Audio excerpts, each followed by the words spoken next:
హరే కృష్ణ ప్రణామాలందరికీ. హరే కృష్ణ ప్రభుజీ ప్రణామాలు. హరే కృష్ణ. హరే కృష్ణ ప్రభుజీ ప్రణామాలు. హరే కృష్ణ. ఓం నమో భగవతే వాసుదేవాయ. ఓం నమో భగవతే వాసుదేవాయ. ఓం నమో భగవతే వాసుదేవాయ. ఓం నమో భగవతే వాసుదేవాయ. ఓం నమో భగవతే వాసుదేవాయ. ఓం నమో భగవతే వాసుదేవాయ. నారాయణం నమస్కృత్య నరం చైవ నరోత్తమం. నారాయణం నమస్కృత్య నరం చైవ నరోత్తమం. దేవీం సరస్వతిం వ్యాసం తతో జయముదీరయేత్. దేవీం సరస్వతీం వ్యాసం తతో జయముదీరయేత్. నష్టప్రాయేష్వభద్రేషు నిత్యం భాగవత సేవయా. భద్రేషు నిత్యం భాగవత సేవయా. భగవతి ఉత్తమ శ్లోకే భక్తిర్భవతి నైష్టికీ. భగవతి ఉత్తమ శ్లోకే భక్తిర్భవతి నైష్టికీ.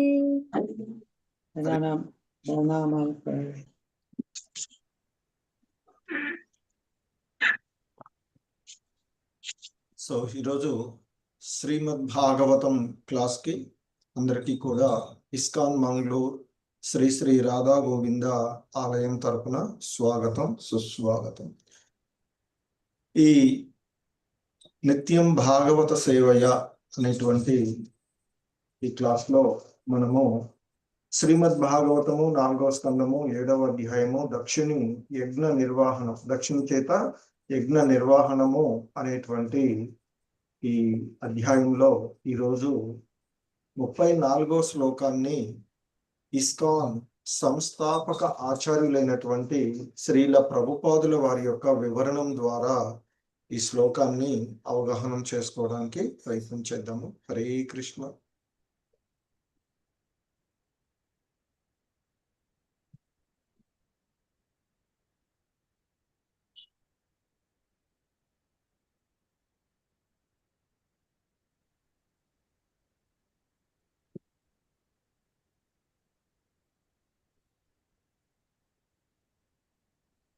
హరే కృష్ణ. శ్రీమద్ భాగవతము 4వ స్కందము 7వ అధ్యాయము 34వ శ్లోకము.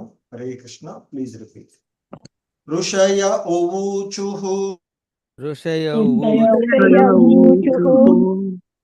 రుచయ ఊచుః ఋషయ ఊచుః అనన్వితం తే భగవన్ విశేష్టితం. అనన్వితం తే భగవన్ విశేష్టితం. అనన్వితం తే భగవన్ విశేష్టితం. అనన్వితం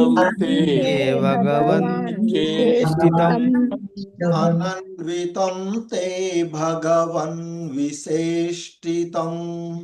అనన్వితం తే భగవన్ విశేష్టితం. యదాత్మనా చరసి కర్మణాజ్యసే. యదాత్మనా చరసి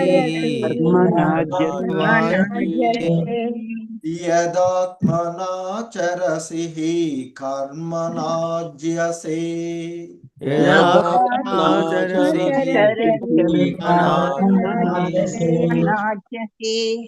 యదాత్మనా చరసి కర్మణాజ్యసే. యదాత్మనాచరసి కర్మణా ఆద్యసే విభూతయే దురీశ్వరీం విభూతయే యత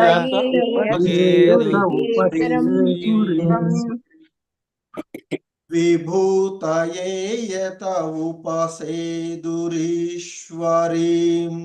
విభూతయే యత దురీశ్వరం దురీశ్వరం విభూతయే యత ఉపసేదురీశ్వరీం విభూతయే యత ईश्वरीं న మన్యతే స్వయమనువర్తతిం భవాన్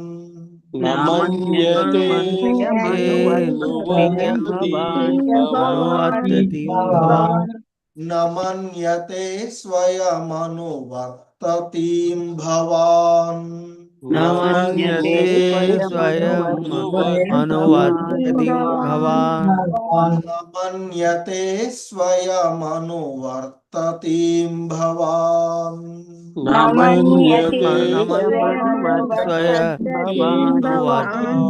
భవాన్ హే కృష్ణ రుచయ ఊచుః రుచయ అనన్వితం తే భగవన్ విశేష్టితం యదాత్మనాచరసి కర్మణాజ్యసే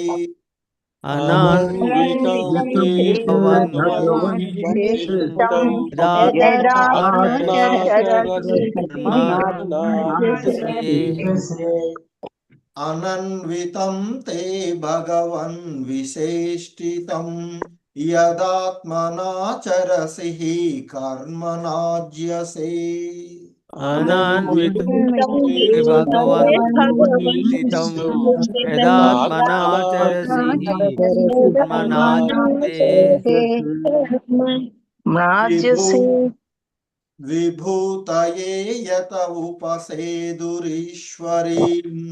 న మన్యతే స్వయమనువర్తతిం భవాన్ విభూతయే యత ఉపసేదురీశ్వరీం స్వయమనువర్తతి విభూతయే యత ఉపసేదురీశ్వరీం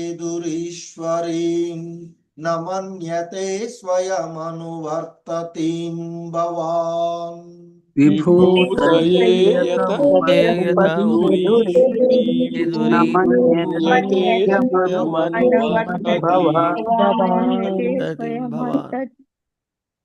శ్రీకృష్ణ మొత్తం శ్లోకం ఋషయ ఊచుః అనన్వితం తే భగవన్ విశేష్టితం యదాత్మనాచరసి కర్మ నాజ్యసే విభూతయే యత ఉపసేదురీశ్వరీం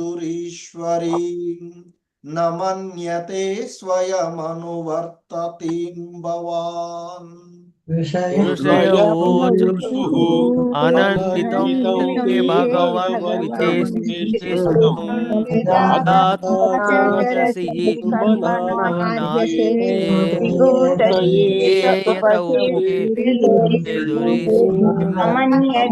స్వయమనువర్తతిం భవాన్. హరే కృష్ణ. వెంకట నరసింహదాస్ ప్రభు, మాధవి నీలప్ మాతాజీ. హరే కృష్ణ ప్రభుజీ. ఋషయోచు అనాన్వితం తే భగవన్ విచేష్టితం యదాత్మనాచరసి హి కర్మణ్యాజ్యసే విభూతయే యత ఉపసేదురీశ్వరీం న మన్యతే స్వయమనువర్తతిం భవాన్. హరే కృష్ణ ప్రభుజీ. హరే కృష్ణ ప్రభు. ఋషయ ఊచుః అనన్వితం తే భగవన్ విచేష్టితం యదాత్మనాచరసి కర్మణాజ్యసే విభూతయే యత ఉపసేదురీశ్వరీం న మన్యతే స్వయమనువర్తతిం భవాన్. హరే కృష్ణ ప్రభు. ధన్యవాదాలు. హరే కృష్ణ. విశాలవతి మాతాజీ, సత్యనారాయణ ప్రభు. హరే కృష్ణ. హరే కృష్ణ ప్రభుజీ. ఋషయः ऊचुः అనన్వితం తే భగవాన్ విశేష్టితం యదాత్మనా చరసి కర్మణాజ్యసే విభూతయే యత ఉపసేదురీశ్వరీం నమన్యతే స్వయమనువర్తిం భవాన్. హరే కృష్ణ ప్రభుజీ, ధన్యవాదాలు. హరే కృష్ణ. శ్రీనివాస హరే కృష్ణ ప్రభుజీ.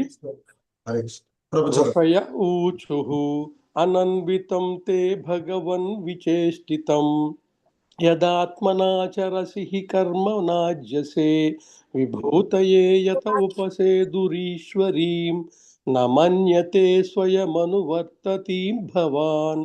హరే కృష్ణ ప్రభు, ధన్యవాదాలు. హరే కృష్ణ చదువు కృష్ణ ప్రభుజీ. మాతాజీ. ఋషయ ఊచుః అనన్వితం తే భగవాన్ విచేష్టితం యదాత్మనా చరసి కర్మణాజ్యసే విభూతయే యత ఉపసేదురీశ్వరీం నమన్యతే స్వయమనువర్తతీం భగవాన్. హరే కృష్ణ ప్రభుజీ, ధన్యవాదాలు. శోభారాణి మాతాజీ. హరే కృష్ణ ప్రభుజీ, ప్రణామాలు. ఋషయ ఊచుః అనన్వితం తే భగవన్ విచేష్టితం యదాత్మనా చరసి కర్మణాజ్యసే విభూతయే యత ఉపసేదురీశ్వరీం నమన్యతే స్వయమనువర్తతీం భవాన్. హరే కృష్ణ ప్రభుజీ. హరే కృష్ణ. సూర్యప్రకాశ్రావు ప్రభు, వసంతబాయి మాతాజీ, రాజేశ్వరి మాతాజీ. హరే కృష్ణ ప్రభు, ధన్యవాద ప్రణామ్స్. ఋషయ ఊచుః అనన్వితం తే భగవన్ విచేష్టితం యదాత్మనా చరసి కర్మ నాజ్యసే విభూతయే యత ఉపసేదురీశ్వరీం నమన్యతే స్వయమనువర్తతీం భవాన్. హరే కృష్ణ ప్రభు, ధన్యవాదాలు. హరే కృష్ణ ప్రభుజీ, ప్రణామాలు. ఋషయ ఊచుః అనన్వితం తే భగవన్ విచేష్టితం యదాత్మనా చరసి కర్మణాజ్యసే విభూతయే యత ఉపసేదురీశ్వరీం నమన్యతే స్వయమనువర్తతీం భవాన్. హరే కృష్ణ హరే ప్రభుజీ, ప్రణామాలు ప్రభుజీ. ఋషయ ఊచుః అనన్వితం తే భగవన్ విచేష్టితం యదాత్మనా చరసి కర్మణాజ్యసే విభూతయే యత ఉపసేదురీశ్వరీం నమన్యతే స్వయమనువర్తతీం భవాన్. హరే కృష్ణ. హరే కృష్ణ. రామనారాయణ చౌదరి ప్రభు, అలాగే శ్రీదీప మాతాజీ విలేజ్ సదా. హరే కృష్ణ. హరే కృష్ణ ప్రభుజీ. ఋషయ ఊచుః అనన్వితం తే భగవన్ విచేష్టితం యదాత్మనా చరసి కర్మణాజ్యసే విభూతయే యత ఉపసేదురీశ్వరీం నమన్యతే స్వయమనువర్తతీం భవాన్. హరే కృష్ణ ప్రభుజీ. హరే కృష్ణ. హరే కృష్ణ. శ్రీదీప మాతాజీ. ఓకే. హరే కృష్ణ.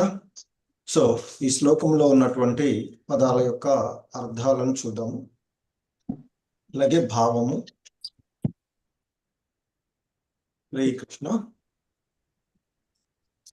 రుచయ ఊచుః ఋషయ ఊచుః ఋషులు ప్రార్థించిరి ఋషులు ప్రార్థించిరి అనన్వితం అనన్వితం పరమాద్భుతము పరమాత్మము తే తే నీ యొక్క నీ యొక్క భగవన్ భగవన్ ఓ సమస్త విభూతి పూర్ణుడా ఓ సమస్త సమస్త విభూతి పూర్ణుడా విశేష్టితం విచేష్టితం కర్మలు కర్మలు యత్ యత్ ఏవైతే ఏవైతే ఆత్మనా ఆత్మనా నీ శక్తిచే నీవు నీ శక్తియే నీవు చరసి చరసి వనరింతువు వనరింతువు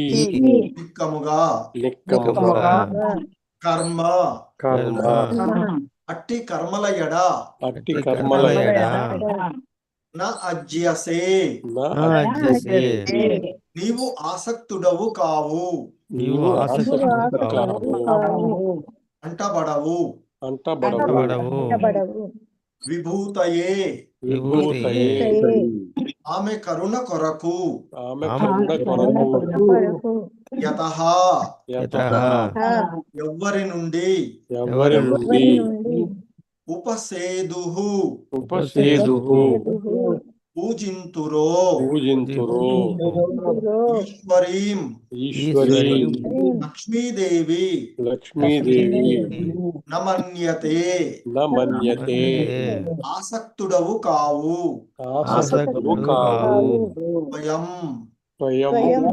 నీవు నీవు అనువర్తతీం అనువర్తతి నీ సేవకురాలి ఎడా నీ సేవకురాలి ఎడా వాన్ భవాన్ నీవు శ్రీ కృష్ణ భావము హరే కృష్ణ ప్లీజ్ ఋషులు ఇట్లు ప్రార్థించిరి హే ప్రభు హే ప్రభు నీ కర్మలు నీ పరమాద్భుతములు పరమాద్భుతములు నీవే నీవే సమస్తమును సమస్తమును నీ వివిధ శక్తులచే నీ వివిధ శక్తులచే మనర్చినప్పటికి ఉన్నప్పటికీ అట్టి కర్మలచే అట్టి కర్మలచే నీవు ఏమాత్రము అంటబడవు కరుణా ప్రాప్తికై బ్రహ్మ వంటి గొప్ప దేవతల చేతను అర్చింపబడు లక్ష్మీదేవి ఎడను నీవు ఆసక్తుడవు కావు హే కృష్ణ సో భాష్యం ప్రభు చౌతారా రామకృష్ణ ఓకే ప్రభు చదువుతాను. హరే కృష్ణ. హరే కృష్ణ. భాష్యము బై శ్రీల ప్రభుపాద్కి జై. భగవానుడు తన అద్భుత కర్మల ద్వారా సాధింపగోరు ఫలము గాని ఆ కర్మలను నిర్వహింపవలసిన అవసరము గాని లేనే లేదని భగవద్గీత యందు తెలుపబడినది. అయినను జనసామాన్యమునకు ఒక ఉపమానమును నెలకొల్పుటకు అతడు కొన్ని మార్లు కర్మ నొనరించుచుండును. అట్టి కర్మలు అద్భుతములై ఉండును. ఆ రీతిని అతడు పరమాద్భుతముగా వర్తించినను దేని చేతను అంటబడడు. నమాం కర్మాణి లింపంతి భగవద్గీత 4.14. అతడు స్వయం పూర్ణుడు. ఈ విషయమున ఇచ్చట వసగబడిన ఉదాహరణమేమనగా లక్ష్మీదేవి సదా అతని సేవయందు నియుక్తురాలైనను ఆ దేవదేవుడు ఆమె ఎడ ఆసక్తుడు కాడు. బ్రహ్మ వంటి గొప్ప దేవతలే అనుగ్రహ పాత్రులగుటకు లక్ష్మీదేవిని అర్చించుచుండ సహస్ర శత లక్ష్మీదేవి గణముచే అర్చింపబడుచున్నను గోవిందుడు వారిలో ఎవరి ఎడను ఆసక్తుడు కాడు. భగవాను ఈ పరమోత్కృష్టమగు దివ్య స్థితిని గూర్చి ఋషులు ప్రత్యేకముగా పేర్కొనిది. అనగా భగవానుడు పుణ్యఫలముల ఎడ ఆసక్తుడయ్యడి సామాన్య జీవి వంటి వాడు కాడు. ధన్యవాదాలు ప్రభు. హరే కృష్ణ. ధన్యవాదాలు ప్రభు. హరే కృష్ణ. సో ఇది మనకి ఈరోజు ఈ శ్లోకమునకు ఇవ్వబడినటువంటి వివరణ పై శ్రీల ప్రభుపాదుల వారు జగద్గురు శ్రీల ప్రభుపాద్ ఇచ్చారు. ఓం అజ్ఞానతిమిరాంధస్య జ్ఞానాంజనశలాకయా చక్షుర్మిలితం యేన తస్మై శ్రీగురవే నమః. శ్రీచైతన్యమనోభీష్టం స్థాపితం యేన భూతలే స్వయం రూపః కదా మహ్యం దదాతి స్వపదాంతికం. వందేహం శ్రీగురు శ్రీయుతపదకమలం శ్రీగురూన్ వైష్ణవాంశ. శ్రీరూపం సాగ్రజాతం సహగణ రఘునాథాన్వితం తం సజీవం సాద్వైతం సావధూతం పరిజన సహితం కృష్ణ చైతన్యదేవం శ్రీరాధా కృష్ణ పాదాన్ సహగణ లలితా శ్రీ విశాఖాన్వితాంశ. నమా ఓం విష్ణుపాదాయ కృష్ణ ప్రేష్టాయ భూతలే శ్రీమతే భక్తి వేదాంత స్వామినితి నామిని. నమస్తే సారస్వతే దేవే గౌరవాణి ప్రచారిణి నిర్విశేష శూన్యవాది పాశ్చాత్యదేశతారిణి. నమో మహావదన్యాయ కృష్ణ ప్రేమ ప్రదాయతే కృష్ణాయ కృష్ణ చైతన్య గౌరీ విషే నమః. హే కృష్ణ కరుణా సింధు దీన బంధు జగత్పతే గోపేశ గోపికా కాంత రాధా కాంత నమోస్తుతే. తప్త పురాణి రాధే వృందావనేశ్వరి వృషభానుసుతే దేవి ప్రణమామి హరి ప్రియే. వాంఛాకల్పతరుభ్యశ్చ కృపా సింధుభ్య ఏవ చ పతితానాం పావనేభ్యో వైష్ణవేభ్యో నమో నమః. జయ శ్రీ కృష్ణ చైతన్య ప్రభు నిత్యానంద శ్రీ అద్వైత ఆదరా శ్రీవాసాది గౌర భక్త వృంద. హరే కృష్ణ కృష్ణ కృష్ణ హరే హరే, హరే రామ రామ రామ హరే హరే. హరే కృష్ణ కృష్ణ కృష్ణ హరే హరే, హరే రామ రామ రామ హరే హరే. హరే కృష్ణ. సో మనము ఆ అష్టబాహు రూపంలో దర్శనమిచ్చినటువంటి విష్ణు భగవానుణ్ణి మరి దక్షుడు జరుపుతూ ఉన్నటువంటి యజ్ఞం వద్ద ఆ దేవతలు, శివుడు, బ్రహ్మ, ఋత్వికులు, వారి యొక్క పత్నులు, అలాగే ఋషులు, వీళ్ళంతా కూడా ఆయనని ప్రార్థిస్తూ ఉన్నటువంటి విషయాలను మనము చూస్తూ ఉన్నటువంటిది. సో ఋత్వికులు ఆయన్ని వేడుకున్నటువంటిది, భౌతిక కల్మషాలకు పరమైనటువంటి ఓ దేవా, శివుని అనుచరుల యొక్క శాపం వలన మేము మా యొక్క స్థితుల నుండి పతనమయ్యి నీ యొక్క ఉన్నతత్వాన్ని మేము తెలుసుకోలేకుండా ఉన్నాము.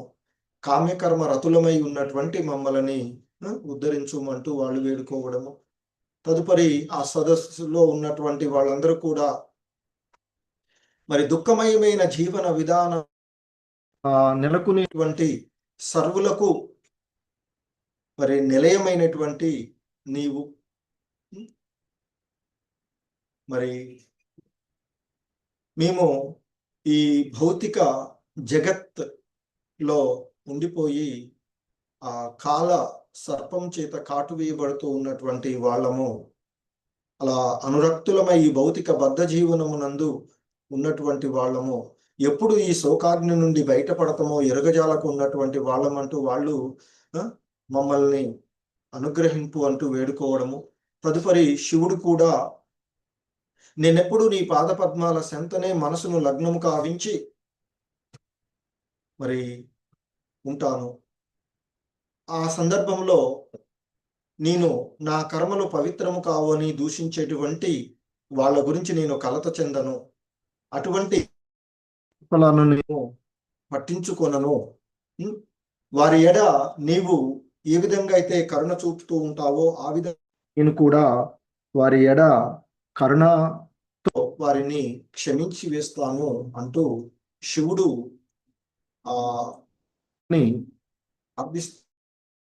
అంశాన్ని మనము చూసాము.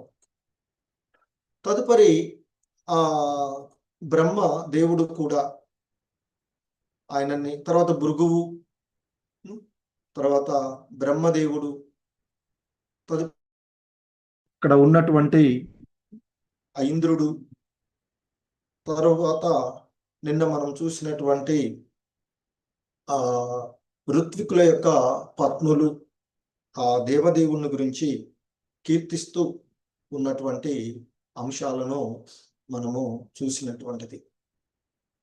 సో ఋత్వికుల యొక్క భార్యలు పలికినటువంటిది, ఓ దేవా, బ్రహ్మదేవుని ఆజ్ఞచే మరి ఈ యొక్క యజ్ఞం ఏర్పాటు చేయబడినప్పటికీ కూడా దక్షిణి ఎడ క్రోధంతో శివుడు సమస్తమును ధ్వంసం కావించాడు. అతని క్రోధం కారణంగా యజ్ఞ పశువులన్నీ కూడా మృతి చెందినవి. అందుచేత సమస్త యజ్ఞ ఏర్పాట్లు నాశనమై ఉన్నవి.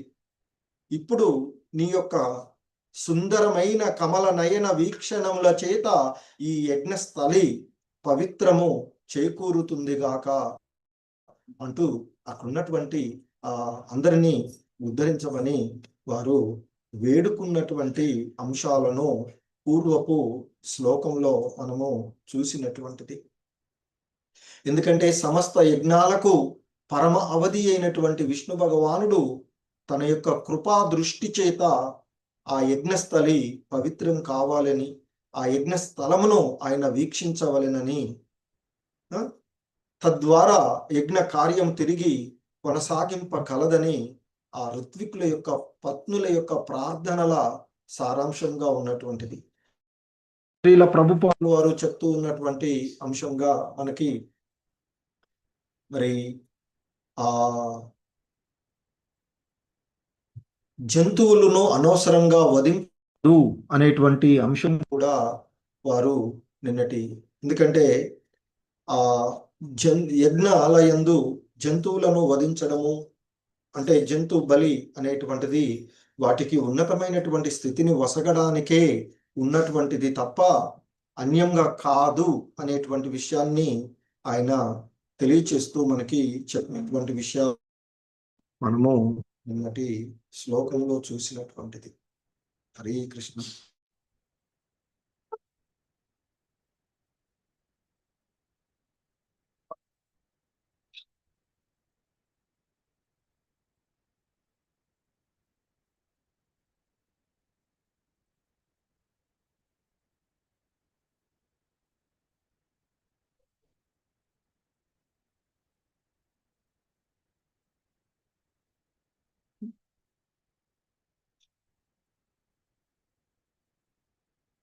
సో ఆ విధంగా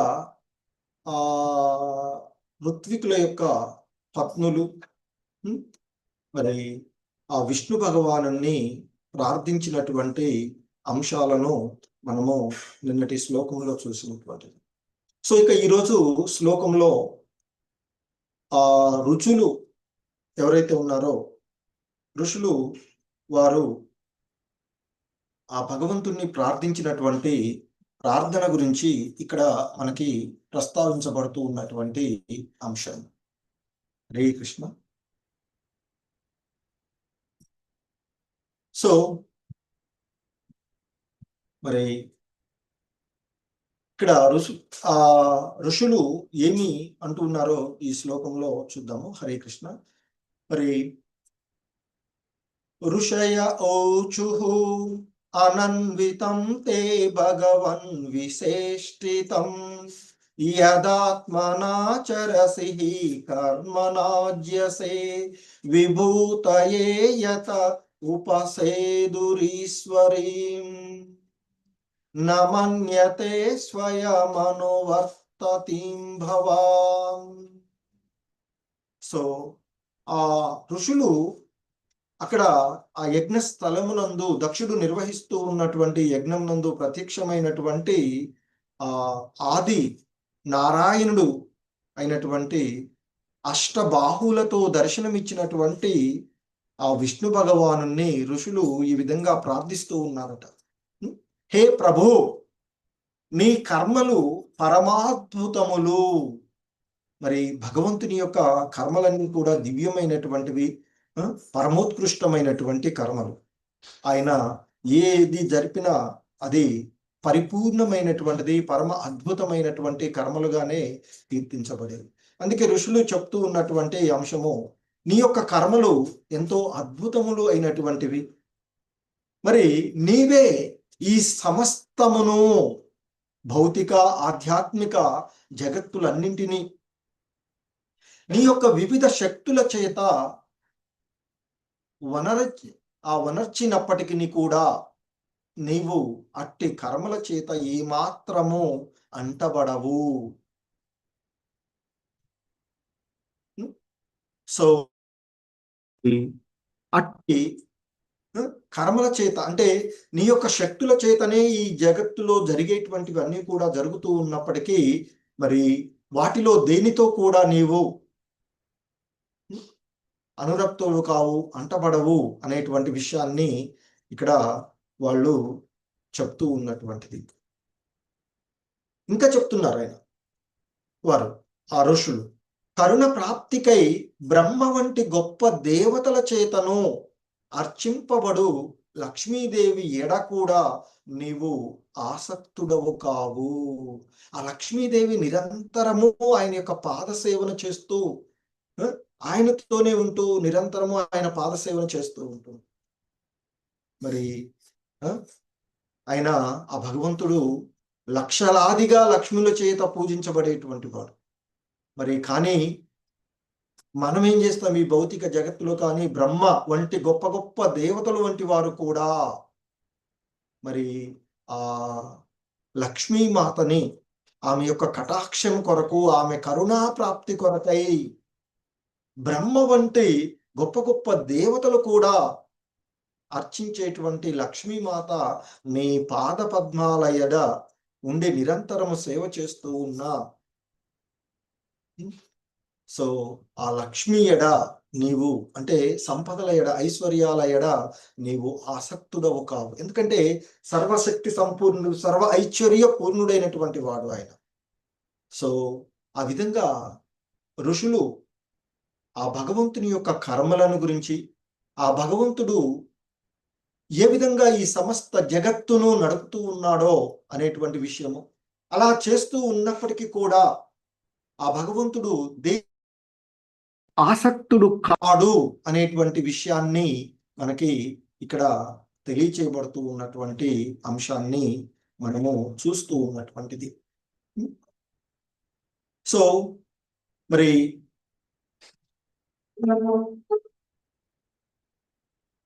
ఇక్కడ ముఖ్యంగా భాష్యంలో శ్రీల ప్రభుపాదులు వారు మనకి ఇక్కడ తెలియచేస్తూ ఉన్నటువంటి అంశం, భగవానుడు తన అద్భుత కర్మల ద్వారా సాధింపబోరు ఫలము గాని, ఆ కర్మలను నిర్వహింపవలసిన అవసరము గాని లేనే లేదని భగవద్గీత యందు తెలుపబడినది.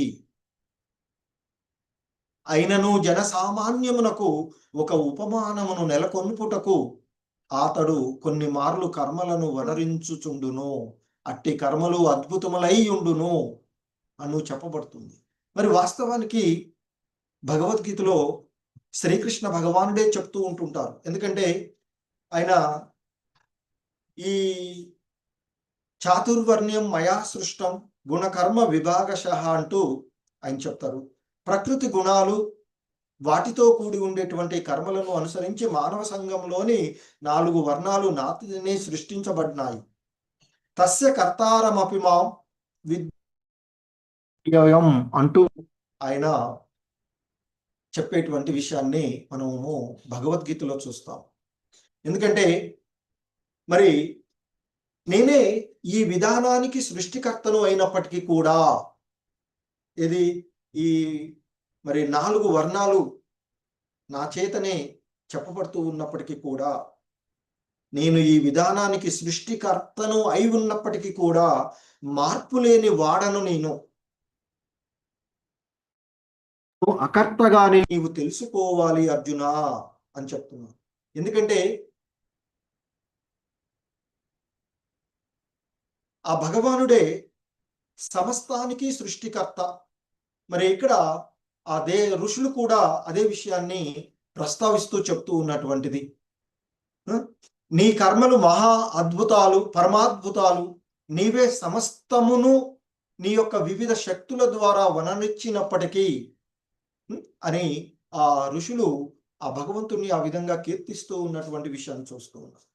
సో కాబట్టి భగవానుడే సమస్త సృష్టికర్త, సమస్తము ఆయన నుండే ఉద్భవిస్తూ ఉన్నటువంటిది, సమస్తము కూడా ఆయన నుండే పోషింపబడుతూ ఉంది. అలాగే విలయం తర్వాత సమస్తము ఆయన యందే విశ్రమిస్తూ ఉండేటువంటిది. మరి అలా సమస్తానికి ఆయన సృష్టికర్త, సమస్తానికి ఆయనే నెలవు అయి ఉన్నటువంటి వాడు.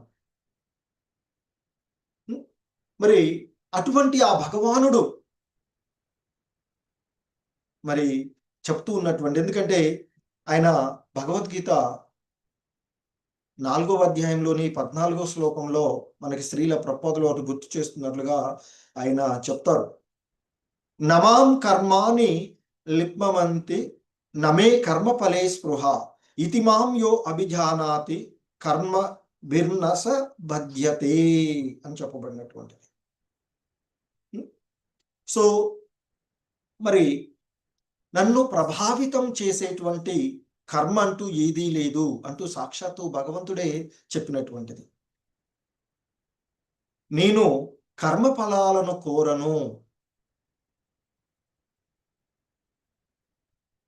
నా గురించి ఈ సత్యము అర్థం చేసుకున్నవాడు కూడా కర్మ ఫలాలలో చిక్కుకొనబడడు. అది మరి భగవంతుని అంటే అది.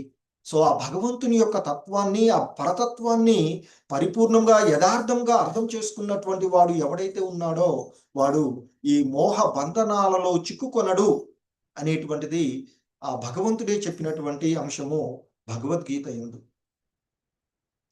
ఎందుకంటే ఈ సమస్తానికి సృష్టికర్త, సమస్తాన్ని సృష్టించేటువంటి వాడు, సమస్తము ఆయన ఆధీనంలో ఉన్నప్పటికీ కూడా ఆయన దేని చేత కూడా ప్రభావితం కాడు అని చెప్తారు. ఎందుకంటే ఋషికేశుడు కూడా ఈ ఇంద్రియాలన్నిటికీ కూడా ఆయన మరి అధిపతి.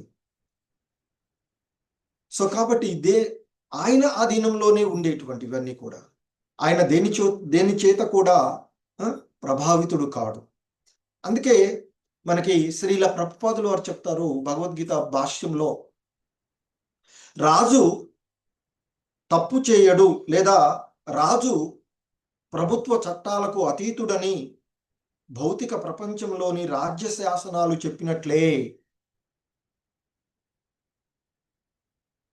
మరి భగవంతుడు ఈ భౌతిక జగత్తుకు సృష్టికర్త అయిన ఈ జగత్తు యొక్క కార్యాలు కాడు అనేటువంటిది మనకి శాస్త్రాలలో చెప్పబడుతూ ఉన్నటువంటి అంశం, వేద వాజ్మయంలో చెప్పబడినటువంటి అంశం. ఆ భగవంతుడు సృష్టి చేసి ఆ సృష్టికి దూరంగా ఉంటాడు అని చెప్తారు. కాగా జీవులు అంటే ఆ భగవంతుని యొక్క అంశాలుగా వచ్చినటువంటి ఈ జీవులు ప్రకృతి వనరులపై ఆధిపత్యము చెలాయించాలి అనే తమ స్వభావము కారణంగా ఆ కామ్య కర్మ ఫలాల్లో చిక్కుబడతారు. సో అంతకుముందు మరి ఆ సభ సదస్సులు వాళ్ళంతా కూడా చెప్పినటువంటి అదే. మరి ఆ విధంగా ఆ భగవంతుడు సర్వంతర్యామి, సర్వము పరిపూర్ణుడు అయినప్పటికీ కూడా మరి ఆయన ద్వారానే అన్ని సృష్టించబడుతూ ఉన్నప్పటికీ కూడా ఆయన దేని చేత కూడా ప్రభావితుడు కాడు అనేటువంటి విషయము మనకి చెప్పబడుతూ ఉన్నటువంటిది. ఎందుకంటే మనం ఈ భౌతిక జగత్తులో మనం చూస్తూ ఉండేటువంటి విషయాలు ఏవైనా చూసినట్లయితే, ఒక సంస్థ యజమాని కార్మికుల మంచి చెడు కర్మలకు బాధ్యత వహించడు. ఎందుకంటే ఆ కార్మికులే స్వయంగా వాటికి బాధ్యులు అవుతూ ఉంటుంటారు కదా. మరి వాళ్ళు చేసేటువంటి ఆ కర్మలకు వారికి అతడు మార్గదర్శకంగా ఉంటాడు. ఇది అంటే ఇది అని చెప్తారు. కాబట్టి వాళ్ళు చేసుకున్నటువంటి ఆ కర్మ ఫలితాలు వారే అనుభవించాలి తప్ప మరి ఆ కార్మిక మరి యజమాని ఎలా, ఆ సంస్థ యొక్క యజమాని వాటిని అనుభవించరు కదా. సో అలాగే మరి ఈ జీవులు ఈ భౌతిక జగత్తుపై ప్రకృతి త్రిగుణాలలో స్వయం అంశాలు అయినప్పటికీ కూడా ఎప్పుడైతే ఈ భౌతిక జగత్తులోనికి రావడం జరిగిందో, ఈ భౌతిక జగత్తులోకి వచ్చినటువంటి కారణంగా మరి ఈ త్రిగుణాల యొక్క ప్రభావము చేత, మాయా ప్రభావము చేత ఇంద్రియ భోగ పురోగతి కోసం మరి ఈ భౌతిక జగత్తులో కర్మలలో నెలకొని ఉంటుంటారు. మరి ఆ విధంగా కర్మలలో నెలకొని ఉండడాల ద్వారానే సుఖదుఖాలకు వారు కారణమవుతున్నారు. కనుక ఆ సుఖదుఖ భోగాలని వారు అనుభవిస్తూ ఉంటారు. ఈ భౌతిక జగత్తులో మంచి కర్మలను ఆచరించినప్పుడు సుఖాలు కలుగుతాయి అని, స్వర్గ ఉన్నత ఉంటారు అని.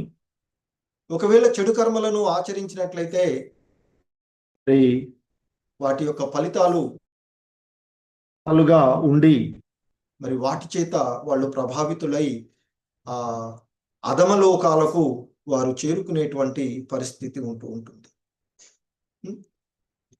సో ఆ విధంగా మరి జీవుడు వాళ్ళు చేసుకున్నటువంటి కర్మ ఫలాలను అనుభవిస్తూ ఈ దుఃఖాలయమైనటువంటి ప్రదేశంలో, ఈ జనన మరణ చక్రాలలో నిరంతరము తిరుగుతూ ఉండేటువంటిది జరుగుతూ ఉంటుంటుంది.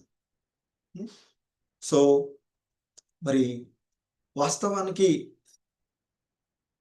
ఫలాపేక్ష రహితమైనటువంటి కర్మలను ఆచరించినటువంటి వాడే,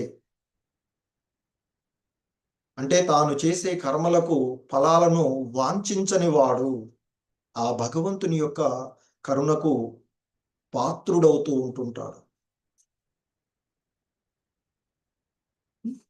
సో కనుక మరి ఎందుకంటే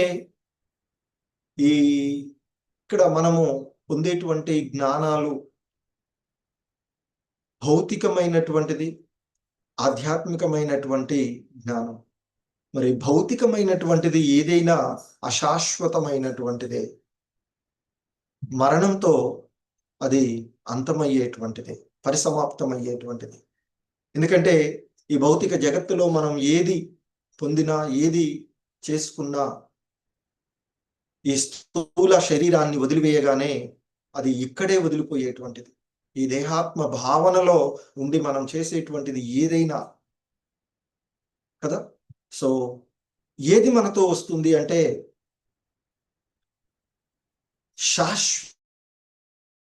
అందుకే ఆధ్యాత్మిక జ్ఞానమే శాశ్వతమైనటువంటి జ్ఞానంగా చెప్తూ ఉంటారు.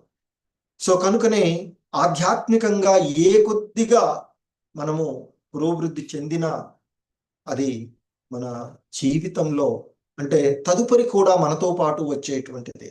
కానీ భౌతికమైనది ఏది కూడా మనతో ఇక్కడితోనే, అది ఈ స్థూల శరీరంతోనే ఇక్కడితో. హరే కృష్ణ.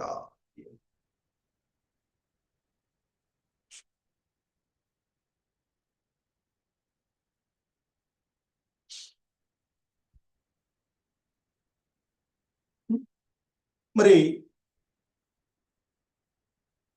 మనకి ఇంకా చెప్పబడుతూ ఉండేటువంటి అంశాలను చూసినట్లయితే శ్రీల ప్రభుపాదుల వారు భాష్యంలో భగవద్గీతలో చెప్తారు. అక్కడ అంటే మనకి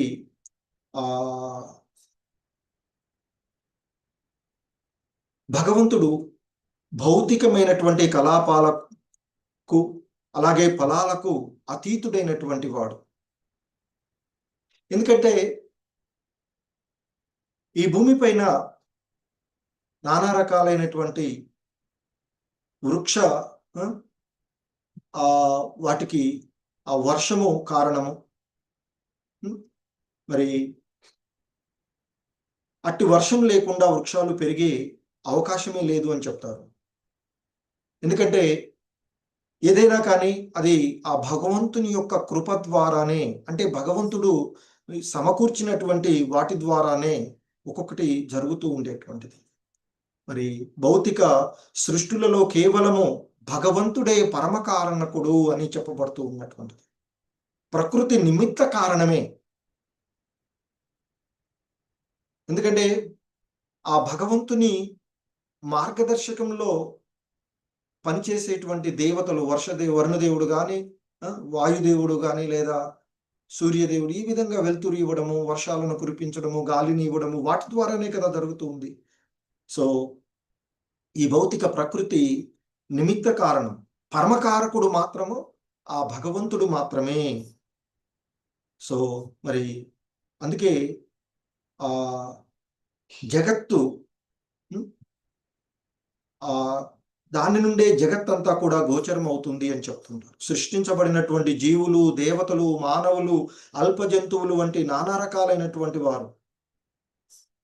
వారందరూ కూడా వారి వారి మంచి చెడు కర్మలకు లోనవుతూ ఉంటుంటారు. వారు చేసుకున్నటువంటి ఆ కర్మ ఫలాలకు తగినటువంటి ఫలితాలను ఆ భగవంతుడు ఇస్తూ ఉంటుంటాడు. కనుక మరి ఆ మంచి చేసుకున్నా చెడు, ఎందుకంటే ఆ భగవంతుడు పక్షపాతిగా ఉండడు, ఎవరి ఎడ పక్షపాత ధోరణిలో ఉండనటువంటి వాడు, సర్వజీవుల ఎడ సమత్వ భావంతో ఉండేటువంటి వాడు. సో కాబట్టి ఈ భౌతిక జగత్తులో మనం చేసుకునేటువంటి ప్రతిదానికి భగవంతుణ్ణి, కానీ అజ్ఞానులు ఏం చేస్తుంటారు, భగవంతుణ్ణి నిందిస్తుంటారు, వాడికి అంతా అది వస్తుంది, నాకు ఇదే వస్తుంది అనేటువంటి. కానీ ఇక్కడ చేసేటువంటి మంచైనా చెడైనా మనం చేసుకునేటువంటివి. మరి అటువంటి ఆ ఫలాలకు సంబంధించినటువంటి ఫలితాలను మాత్రమే ఆ భగవంతుడు ఇచ్చేటువంటిది. సో కనుక అటువంటి ఆ భగవంతుడు దేని ఎడ కూడా ఆసక్తుడు, అనాసక్తుడుగా ఉండేటువంటి వాడు అనేటువంటి విషయాన్ని ఇక్కడ ఋషులు చెప్పబడుతూ ఉన్నటువంటి అంశాన్ని మనం చూస్తూ ఉన్నాం. ఎందుకంటే ఆ భగవంతుడు చేసేటువంటి ఏ కర్మైనా పరమాద్భుతమైనటువంటిది. ఆయనే స్వయం పూర్ణుడు. అదే విషయాన్ని ఇక్కడ ఋషులు కూడా చెప్పబడుతూ ఉన్నటువంటిది. అదే విషయాన్ని భగవంతుడు స్వయంగా భగవద్గీతలో కూడా బోధించినటువంటిది. అలాగే ఇక్కడ శ్రీల ప్రభుపాదులు వారు చెప్తున్నటువంటిది. ఎందుకంటే ఆయన అనాసక్తుడు అనేటువంటి విషయాన్ని చెప్పడానికి మరి ఈ శ్లోకంలో ఇవ్వబడినటువంటి దాన్ని కరుణా ప్రాప్తికై బ్రహ్మ వంటి గొప్ప దేవతల చేత అర్చించబడే లక్ష్మీ దేవి ఎడ కూడా, ఎందుకంటే ఆ లక్ష్మీమాత నిరంతరము ఆ భగవంతుని యొక్క పాదపద్మాలను ఆశ్రయించి సేవ చేస్తూ ఉండేటువంటిది. ఆయన యొక్క సేవకురాలుగా నిరంతరము ఆయన పాదపద్మాల యొద్ద ఉన్నటువంటి అటువంటి ఆమె ఎడనే ఆయన ఆసక్తుడు కాదు. అంటే ఏంది, ఇక్కడ తీవ్రమైనటువంటి భావనలతో ఆమె ఎడ ఆసక్తుడై ఉండేటువంటి విషయం కాదు అనేటువంటిది ఇక్కడ మనం అర్థం చేసుకోవచ్చు. ఎందుకంటే లక్ష్మీమాత అంటే భౌతిక ఐశ్వర్యాలకు, సంపదలకు ప్రతీకగా చెప్తుండేది. కానీ భౌతిక జగత్తులో ఉండేటువంటి అందరూ కూడా, దేవతలు కూడా ఆమె యొక్క కటాక్షం కోసం, ఇక్కడ చెప్పబడింది బ్రహ్మ కూడా ఆమె యొక్క కటాక్షం కోసం ఎదురు చూస్తూ ఉండేటువంటి ఆమె నిరంతరము నీ యొక్క సేవలో నియుక్తురాలైనను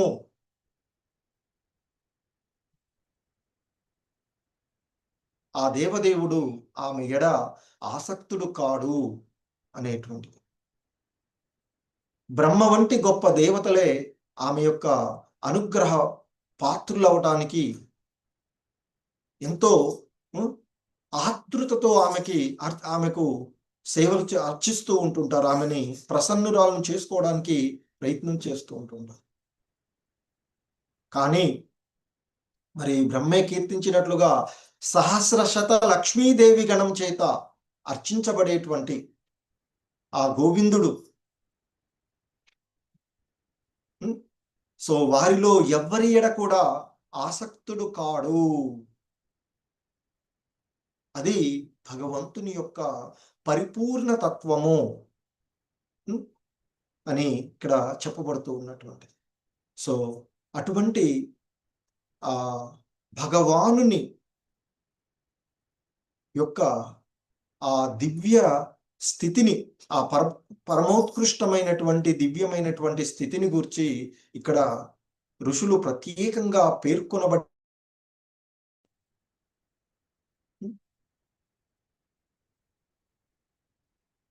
సో ఇలాగైతే ఇంతకుముందు మనం చెప్పుకున్నామో భగవద్గీత భాష్యాల్లో చెప్పబడినట్లుగా పుణ్య ఫలాల ఎడ ఆసక్తుడయ్యేటువంటి ఒక సామాన్య జీవుల వంటి వాడు భగవంతుడు అనేటువంటి విషయాన్ని ఇక్కడ మనము చూస్తూ ఉన్నటువంటి, ఎందుకంటే ఆ ఋషులు చెప్పినటువంటి, ఋషులు పలికినటువంటి ప్రార్థనల ద్వారా మనకు తెలుస్తూ ఉన్నటువంటిది ఏంటంటే ఆ భగవానుడు పరమోత్కృష్టమైన దివ్య స్థితిలో ఉన్నటువంటి వాడు.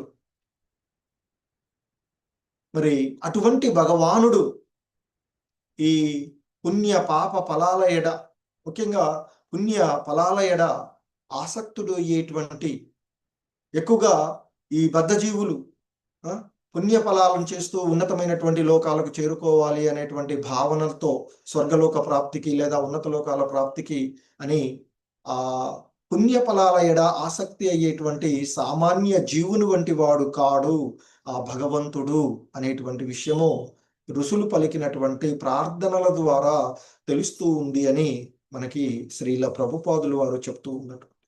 హరే కృష్ణ. జగద్గురు శ్రీల ప్రభుపాదుకి జై.